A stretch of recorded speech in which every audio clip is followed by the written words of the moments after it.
Hello, what's up, guys? It's Clinton again here. So welcome again into another episode of Forex. So today we're talking about the NASDAQ. NASDAQ is exposed, guys. NASDAQ is, I know you guys have been requesting this kind of video. So today's the day. Today's the day.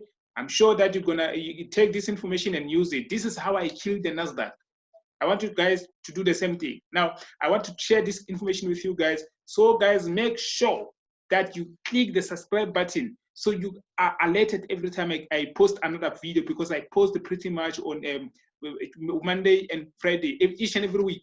Each and every week, I don't miss, guys, because I always having new information. Every week I have new information, so I'm sharing everything. And also remember, guys, I don't only share on Forex, I also share on other investments that I use. So, you know, I share everything. It's everything. Yeah. Okay, guys. Also, make sure that you follow me on Instagram. Down below, you can see the link, and also on Facebook. Down below, you can see the link on the right-hand side. Okay, now let's head straight into the strategy, guys. Okay, guys, you cannot know the future. You cannot predict the future if you don't know where you come from. You need to know the background. The background of NASDAQ is very, very much simple, but you guys don't know it. Now, let me tell you, NASDAQ, these are the top 100 companies in the US, the top public traded companies. Actually, when you talk of Wall Street, in the Wall Street, to be listed as one of the companies traded in the Wall Street, you need to be publicly traded. Your shares, they need to be publicized. You need to be publicized. Simple, guys. Here we're talking of the top 100 companies in the US, such as Google, Amazon, Facebook, Twitter. We're talking of so many companies like eBay. We're talking of these e-commerce companies. Yeah, we're talking of that of those kind of companies. These top 100 companies. So it's basically a bucket putting a lot of eggs inside. You know, if you put a lot of eggs, those eggs, they are compacted to each other. There is no space, so it's not easy for them to break. That is why I'm showing that is such an example is such as NASDAQ. If you can see how NASDAQ performs, you can understand that these companies, they are outperforming the time. They are outperforming any news, any related political news that are affecting the market. They outperform it. You know, I'm not saying they're not affected by the news, but they outperform those news. Simple, simple, guys. You need to understand this. NASDAQ is an index. It's a basket of so many companies. Even if one company is not performing well, the other 99 companies, they pull it back. And if there is a company that in which the investors lack confidence in, they replace it with another top performing companies. Remember, in US, there are so many companies, more than thousands of companies. So they pick another top performing company to replace that a bad performing company. So it's simple. They are always outperforming time. Okay, now let's talk about the secrets of NASDAQ. What do you need? What do you need to beat NASDAQ? You need three things. The first thing that you need is risk management. Risk management that we apply on NASDAQ is not the same as the risk management we apply on currency pairs and also on commodities and other assets.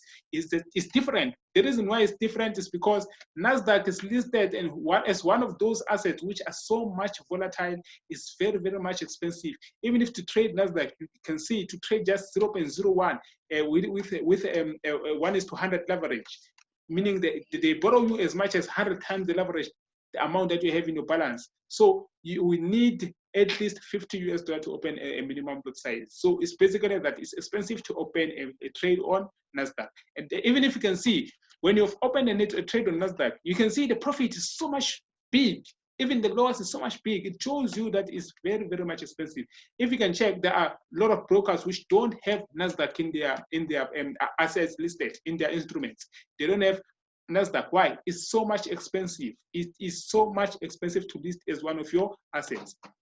Very, very simple. Why? Because we're talking of the top 100 outperforming companies in the US. So that's why it's so much expensive.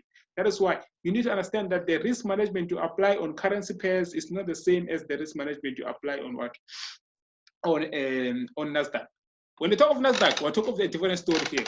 Understand this. In NASDAQ, there are two things that you need to understand when it comes to the risk management. Is the stop loss and also the lot size. The lot size is this formula. You take your account balance, you divide it with 100,000 units. With you take your account balance, you divide it with 100,000. The number that will get there, it is the number you should use as your total lot size. So let's say, for example, that's why I always recommend someone who wants to trade NASDAQ to have an account of $1,000 going up. If you have $1,000 going up, it means that with an account of $1,000, when you divide that account with 100,000 units, you get 0.01. So that is the minimum lot size you should be opening. So since 0.01 is the minimum lot size that we have, it means you need to divide. It means now you need to take a trade with a 0.01, just one trade. Then you are safe. Otherwise, you'll be blown. You'll be blown. So you need to enter safely. That is the lot size you should be using. When it comes to the lot size, when it comes to the, stop loss is never constant. You should never have a constant lot size like I always use 50 pips. I always use 100 pips. I always use 200. You should never use the word always. No. Because it depends on the market condition. It might happen at the current price where the market is. If you are buying, your lot size should be below the market value, at least 10. You'll find that it allows 10 pips. So it should never be a constant value. Sometimes it will allow you to put a stop loss. The point where it will never reach is maybe 100 pips or maybe 200 pips, depending on the market condition. Your stop loss should depend on where the market is, and also where the previous resistance or support was. Do you understand that? It should depend on the market condition. Your stop loss depends on where the market is, and also where there is a previous resistance and support. That's it. Never have a constant value of stop loss, because if you have a constant value of stop loss, it will always be hit. You will think you are doing something wrong, which you are right. But the only thing that you are doing wrong is you are putting your stop loss too close or too far, for that matter. So make sure that your stop loss is dependent on the market conditions. All right. The second thing that you need also into the secrets of NASDAQ, it's also understand this.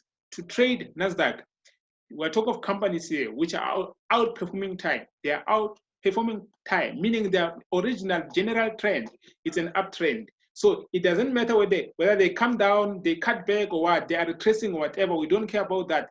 All we know, their general trend is an uptrend, because the future of any company is to perform well. That is why you need to understand that NASDAQ will always perform well. What is it that you think will ever kill Google? Do you think people will ever stop using Google? People will always want to search for new information. That's why Google will outperform time. Amazon will outperform time, because now you can see that Amazon is those e-commerce companies, they are taking over retail companies. You know, they are taking over supermarkets and shops. So you can see that people now are buying online. So you can see that these companies, they are outperforming time. Even if you can check Apple, people will always buy a MacBook. People will always buy iPhones and everything. So you can see that these companies are outperforming time. Their general trend is an uptrend. So tell you now, every time you see the market down on NASDAQ, if you can buy, I'm telling you, you are at a greater chance of making money. Always look for a buying opportunity, because a selling opportunity is more riskier than a buying one. Why is it risky to sell on NASDAQ? It's risky to sell on NASDAQ due to this reason. The companies are always outperforming time. I've mentioned this so many times. I don't know how many times I should mention this. I've mentioned this so many times. Understand, companies are outperforming time. So that is why the general direction is an uptrend. Simple. It makes sense. Lovely. Okay, now the third thing and lastly is the entries. The entries. Always use a smaller time frame to find a good entry, because if you use a higher time frame, it might take some hours for your trade to come into profit, and you'll find that your account is not good enough, or rather it's not big enough to sustain such a loss. Always check on a smaller time frame to get a good entry. Don't worry, I'm going to explain these things on a screen here with a MetaTrader 4 open. Don't worry, I'm just giving you the knowledge. The knowledge, simple like that. Okay, now always use a smaller time frame. When I say a smaller time frame, someone might be using a smaller time frame as a 1 minute. Someone might be using a small time frame as 5 minutes. I use a small time frame as my 15 minutes. My 15 minutes is my smaller time frame, and my 1 hour is my smaller time frame. That's what I use. So to me, it might be 1 hour, 15 minutes. To you, it might be 5 minutes, or also 1 minute. So it doesn't matter as long as you are using a smaller time frame. Other people are using smaller time frame as 4 hours. Very, very surprising. So it's there. It's possible. It's possible. Yeah. Okay. Now let's talk about the second step, or rather the last step, which is the strategy itself. Everything that I was talking about, I'm about to place it in what? In the MT4 platform. You need to understand exactly how to apply these things in the MT4 platform. Here's my MT4 platform. You can see it's NAS100. The other word for NASDAQ is NAS100 or NASDAQ 100, yeah, or US 100. Yeah, so it's basically that. It's one of the same, it's one and the same thing. It's NASDAQ. Everything. They're using different names, but it's one thing. NASDAQ. Okay, now, when it comes to this part, you need to understand that there are 3 things that you need to understand. In fact, here, you need to understand the first thing is a trend. If you have identified your trend, you need to go to the second step, which is the entry. If you've identified the entry, apply, and under the entry, apply everything that I've taught you. So when it comes to identifying the trend, let's head straight into it. How to identify a trend? Let's head straight into it. To identify a trend, you need to use 2 time frames: the daily time frame, the 4-hour time frame. Those are the time frames that I'm using. So I suggest you use them as well. When you are using a daily time frame, you can see your charts very, very well. You can see your charts very, very well. As you can see here, the chart is going so down. It's going down dramatically. So as you can see here, it's clear to see that the graph is going down. So you can clearly put your trend lines up there. You can clearly put your trend lines because you can see that the trend is going where? Going down. But like I said, the general trend is an uptrend. If you can open a weekly chart, you can see that the general trend is what? It's an uptrend. If you can connect the lowest point there, the general trend is what? It's an uptrend. So you can see that this trend is what? Is up. It's up. Even if you can see here, they're rejecting here. They're pulling back. As you can see there. Yeah. Okay. The general trend is an uptrend. That's why I told you, if you can always spot these opportunities, you can always kill the market. I'm telling you, you can always kill the market. If you can spot this kind of trades, spot this rebounds here, you enter with a what? You enter with a buy here. Enter with a buy here. You would have gained. You would have gained $2,000 US if you entered with a minimum lot size of 0.01. Just one trade, you would have gained $2,000 US here. You see, so much profit with such small risk. Simple, guys. So if you understand that, you will simply be able to identify a trend. When you identify your trend, guys, please do this. Make sure that you use your trend lines. Put your trend line to connect all your dots. Collect all your dots. Use a trend line so you can see the breakout. Very, very simple. And also, after you've put a trend line, to identify when to enter with a buy, you need to put a line like this. A trend line, a small trend line like this, to identify where it breaks. It goes up, you enter with a buy. It retraces, you put a line like this to identify where it breaks, to enter with a buy again. You see they've broken my line. They've broken my line below, showing that they want now to what? They want to retrace. They want to retrace highly so on a bigger time frame. They want to retrace, as you can see there. So if you understand this, guys, I don't think you'll ever have a problem trading NASDAQ. NASDAQ is so much simple. It wants you to focus and concentrate, put much focus into it, put much hard work. Go back and study the previous chart so that you can understand how it went into what it is now. Simple. All right, now let's talk about the entries. How you identify the entry. I said you should always use a small time frame. As you can see here, that I put my lines here to show that I'm waiting for an entry. I put a line there. These lines are showing that I'm waiting for an entry. This line. So I'm opening my 15 minutes now. I want to show you how I meant when I said you should be able to identify an entry opening a 15 minutes chart. Now this is what I do. You see these lines. These lines are these ones. They are these lines. These lines is these lines. Yeah, it's these lines. this line. So this line is showing me that now the market has been broken here. They went up on the upper side. They come to retrace. This is why I enter with a buy, guys. I buy here.